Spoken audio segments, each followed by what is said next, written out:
Kogilu layout ಕದನ ಜೋರಾಗಿದೆ. ವಿರೋಧ ಪಕ್ಷಗಳಾದ ಬಿಜೆಪಿ, ಜೆಡಿಎಸ್ಗಳು ಮನೆ ಹಸ್ತಾಂತರಕ್ಕೆ ವಿರೋಧ ಮಾಡ್ತಾ ಇವೆ. ಇದರ ಮಧ್ಯೆ ರಾಜೀವ್ ಗಾಂಧಿ ವಸತಿ ಯೋಜನೆಯ ಫಲಾನುಭವಿಗಳು ಸಿಡಿದೆದ್ದಿದ್ದಾರೆ.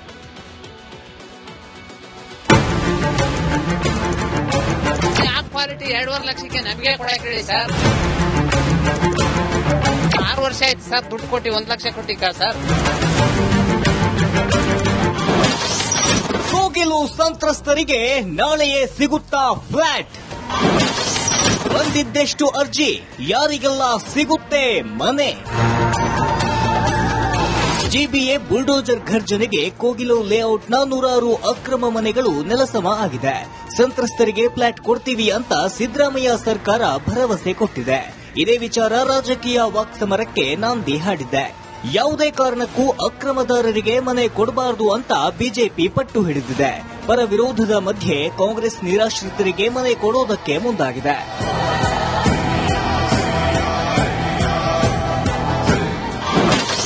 ಕೋಗಿಲು ಲೇಔಟ್ ನಿರಾಶ್ರಿತರಿಗೆ ಫ್ಲಾಟ್. ನಿನ್ನೆ ಕಂದಾಯ ಸಚಿವ ಸ್ಥಳೀಯ ಶಾಸಕ ಕೃಷ್ಣ ಬೈರೇಗೌಡ ಸಭೆ ಮಾಡಿದ್ರು. ಆ ಸಭೆ ಬಳಿಕ ಪುನರ್ವಸತಿ ನೀಡೋ ಕೆಲಸ ಚುರುಕುಗೊಂಡಿದೆ.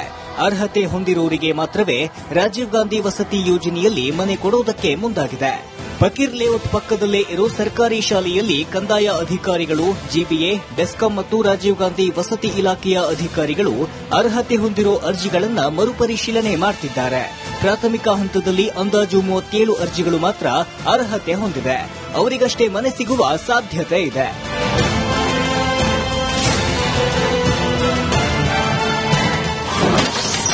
ಅನಧಿಕೃತ ಲೇಔಟ್ಗಳ ಕರೆಂಟ್, ನೀರು ಕಟ್. ಕೋಗಿಲು ಲೇಔಟ್ ಕಾರ್ಯಾಚರಣೆ ಬಳಿಕ ಜಿಬಿಎ ಅಲರ್ಟ್ ಆಗಿದೆ. ನಗರದಲ್ಲಿ ಅನಧಿಕೃತವಾಗಿ ನಿರ್ಮಾಣ ಆಗಿರುವ ಇತರೆ ಲೇಔಟ್ಗಳ ಮೇಲೂ ಕಣ್ಣಿಟ್ಟಿದೆ. ದಾಖಲೆ ಪರಿಶೀಲನೆ ಜೊತೆಗೆ ಕರೆಂಟ್ ಹಾಗೂ ಕಾವೇರಿ ನೀರಿನ ಸಂಪರ್ಕ ಕಡಿತಗೊಳಿಸಲು ಮುಂದಾಗಿದೆ.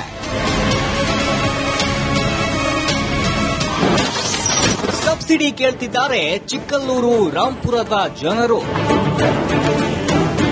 ಸಿದ್ದರಾಮಯ್ಯ ಸರ್ಕಾರ ಕೋಗಿಲು ಲೇಔಟ್ನಲ್ಲಿ ಭೂಮಿ ನುಂಗಿದವರಿಗೆ ಫ್ಲಾಟ್ ಭಾಗ್ಯ ಕರುಣಿಸುತ್ತಿದೆ. ಆದರೆ ರಾಜೀವ್ ಗಾಂಧಿ ವಸತಿ ಫಲಾನುಭವಿಗಳ ಗೋಳು ಕೇಳುವುದಿಲ್ಲ. ಯಶವಂತಪುರದ, ಚಿಕ್ಕಲ್ಲೂರು, ರಾಂಪುರದ ಫಲಾನುಭವಿಗಳಂತೂ ನಮಗೂ ಸಬ್ಸಿಡಿ ಕೊಡಿ ಎಂತಿದ್ದಾರೆ.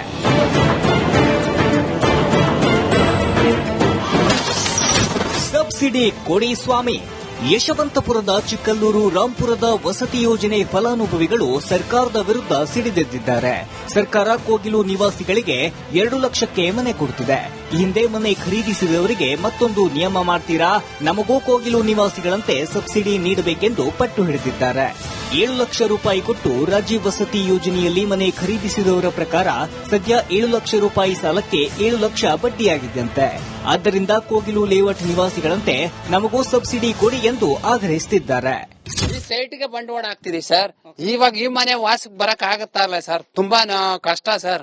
ಇಲ್ಲಿ ಮನೆ ಲೀಕೇಜ್, ಪೂರ್ತಿ ಲೀಕೇಜ್ ಇದೆ ಸರ್. ಬಾತ್ರೂಮ್ ಇಂದ ಹಿಡ್ಕೊಂಡು ಮನೆ ಫುಲ್ ಲೀಕೇಜ್ ಸರ್. ಅಲ್ಲ, ಒಂದ್ ಕಡೆ ಕೋಗಿಲ್ ಲೇಔಟ್ ಅವರಿಗೆ 2.5 ಲಕ್ಷ ಕೊಟ್ಟು ಸಬ್ಸಿಡಿ ಕೊಡ್ತಿದಾರೆ. ನೀವು 7.5 ಲಕ್ಷ. ಇದು ಕ್ವಾಲಿಟಿ ಇಲ್ಲ, ಎಲ್ಲ ಕಿತ್ತು ಬರ್ತಿದೆ. ಅದೇ ಆ ಕ್ವಾಲಿಟಿ 2.5 ಲಕ್ಷಕ್ಕೆ ನಮಗೆ ಕೊಡಕ್ ಹೇಳಿ ಸರ್. ಅವ್ರಿಗೆ ಕೊಡೋದ್ ಬದಲು ನಾವು 4 ವರ್ಷ ಕಟ್ಟಿ 6 ವರ್ಷ ಆಯ್ತು ಸರ್, ದುಡ್ಡು ಕೊಟ್ಟು 1 ಲಕ್ಷ ಕೊಟ್ಟಿಕ್ಕ ಸರ್. ಅದೇ ನಮಗೆ 2.5 ಲಕ್ಷಕ್ಕೆ ಕೊಡಕ್ ಹೇಳಿ ಸರ್. ಒಟ್ಟಾರೆ ಕೋಗಿಲು ಸಂತ್ರಸ್ತರಿಗೆ ಫ್ಲಾಟ್ ಭಾಗ್ಯ ಸಿಗ್ತಿದೆ. ಮತ್ತೊಂದು ಕಡೆ ನಗರದಲ್ಲಿ ಅಕ್ರಮವಾಗಿ ನಿರ್ಮಾಣವಾದ ಲೇಔಟ್ ಜನರಿಗೆ ಢವಢವ ಶುರುವಾಗಿದೆ. Bureau report, republic Kannada. Kogilu layout ಕದನ ಜೋರಾಗಿದೆ. ವಿರೋಧ ಪಕ್ಷಗಳಾದ ಬಿಜೆಪಿ, ಜೆಡಿಎಸ್ಗಳು ಮನೆ ಹಸ್ತಾಂತರಕ್ಕೆ ವಿರೋಧ ಮಾಡ್ತಾ ಇವೆ. ಇದರ ಮಧ್ಯೆ ರಾಜೀವ್ ಗಾಂಧಿ ವಸತಿ ಯೋಜನೆಯ ಫಲಾನುಭವಿಗಳು ಸಿಡಿದೆದ್ದಿದ್ದಾರೆ.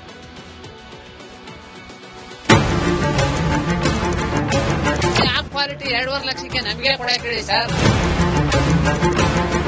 6 ವರ್ಷ ಆಯ್ತು ಸರ್, ದುಡ್ಡು ಕೊಟ್ಟು 1 ಲಕ್ಷ ಕೊಟ್ಟಿಕ್ಕ ಸರ್. ಕೋಗಿಲು ಸಂತ್ರಸ್ತರಿಗೆ ನಾಳೆಯೇ ಸಿಗುತ್ತಾ ಫ್ಲಾಟ್? ಬಂದಿದ್ದೆಷ್ಟು ಅರ್ಜಿ, ಯಾರಿಗೆಲ್ಲ ಸಿಗುತ್ತೆ ಮನೆ? ಜಿಬಿಎ ಬುಲ್ಡೋಜರ್ ಘರ್ಜನೆಗೆ ಕೋಗಿಲು ಲೇಔಟ್ನ 106 ಅಕ್ರಮ ಮನೆಗಳು ನೆಲಸಮ ಆಗಿದೆ.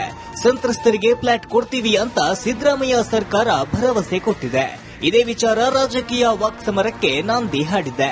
ಯಾವುದೇ ಕಾರಣಕ್ಕೂ ಅಕ್ರಮದಾರರಿಗೆ ಮನೆ ಕೊಡಬಾರದು ಅಂತ ಬಿಜೆಪಿ ಪಟ್ಟು ಹಿಡಿದಿದೆ. ಪರ ವಿರೋಧದ ಮಧ್ಯೆ ಕಾಂಗ್ರೆಸ್ ನಿರಾಶ್ರಿತರಿಗೆ ಮನೆ ಕೊಡೋದಕ್ಕೆ ಮುಂದಾಗಿದೆ.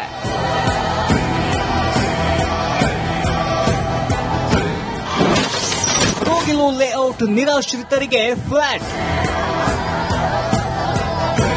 ನಿನ್ನೆ ಕಂದಾಯ ಸಚಿವ ಸ್ಥಳೀಯ ಶಾಸಕ ಕೃಷ್ಣ ಬೈರೇಗೌಡ ಸಭೆ ಮಾಡಿದ್ರು. ಆ ಸಭೆ ಬಳಿಕ ಪುನರ್ವಸತಿ ನೀಡೋ ಕೆಲಸ ಚುರುಕುಗೊಂಡಿದೆ. ಅರ್ಹತೆ ಹೊಂದಿರುವವರಿಗೆ ಮಾತ್ರವೇ ರಾಜೀವ್ ಗಾಂಧಿ ವಸತಿ ಯೋಜನೆಯಲ್ಲಿ ಮನೆ ಕೊಡೋದಕ್ಕೆ ಮುಂದಾಗಿದೆ. ಫಕೀರ್ ಲೇಔಟ್ ಪಕ್ಕದಲ್ಲೇ ಇರೋ ಸರ್ಕಾರಿ ಶಾಲೆಯಲ್ಲಿ ಕಂದಾಯ ಅಧಿಕಾರಿಗಳು, ಜಿಬಿಎ, ಬೆಸ್ಕಾಂ ಮತ್ತು ರಾಜೀವ್ ಗಾಂಧಿ ವಸತಿ ಇಲಾಖೆಯ ಅಧಿಕಾರಿಗಳು ಅರ್ಹತೆ ಹೊಂದಿರೋ ಅರ್ಜಿಗಳನ್ನು ಮರುಪರಿಶೀಲನೆ ಮಾಡುತ್ತಿದ್ದಾರೆ.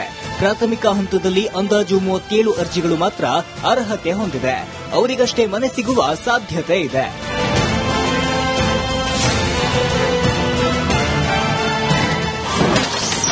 ಅನಧಿಕೃತ ಲೇಔಟ್ಗಳ ಕರೆಂಟ್, ನೀರು ಕಟ್.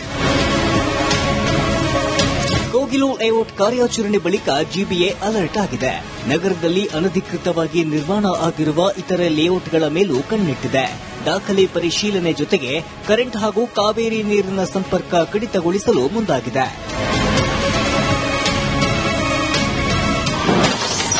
ಸಬ್ಸಿಡಿ ಕೇಳ್ತಿದ್ದಾರೆ ಚಿಕ್ಕಲ್ಲೂರು, ರಾಂಪುರದ ಜನರು. ಸಿದ್ದರಾಮಯ್ಯ ಸರ್ಕಾರ ಕೋಗಿಲು ಲೇಔಟ್ನಲ್ಲಿ ಭೂಮಿ ನುಂಗಿದವರಿಗೆ ಫ್ಲಾಟ್ ಭಾಗ್ಯ ಕರುಣಿಸುತ್ತಿದೆ. ಆದರೆ ರಾಜೀವ್ ಗಾಂಧಿ ವಸತಿ ಫಲಾನುಭವಿಗಳ ಗೋಳು ಕೇಳುವುದಿಲ್ಲ. ಯಶವಂತಪುರದ, ಚಿಕ್ಕಲ್ಲೂರು, ರಾಂಪುರದ ಫಲಾನುಭವಿಗಳಂತೂ ನಮಗೂ ಸಬ್ಸಿಡಿ ಕೊಡಿ ಎಂತಿದ್ದಾರೆ.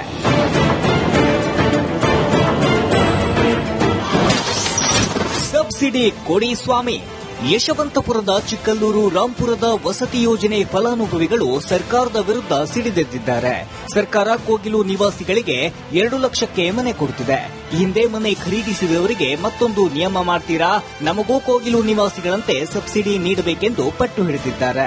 7 ಲಕ್ಷ ರೂಪಾಯಿ ಕೊಟ್ಟು ರಾಜೀವ್ ವಸತಿ ಯೋಜನೆಯಲ್ಲಿ ಮನೆ ಖರೀದಿಸಿದವರ ಪ್ರಕಾರ ಸದ್ಯ 7 ಲಕ್ಷ ರೂಪಾಯಿ ಸಾಲಕ್ಕೆ 7 ಲಕ್ಷ ಬಡ್ಡಿಯಾಗಿದ್ದಂತೆ. ಆದ್ದರಿಂದ ಕೋಗಿಲು ಲೇಔಟ್ ನಿವಾಸಿಗಳಂತೆ ನಮಗೂ ಸಬ್ಸಿಡಿ ಕೊಡಿ ಎಂದು ಆಗ್ರಹಿಸುತ್ತಿದ್ದಾರೆ.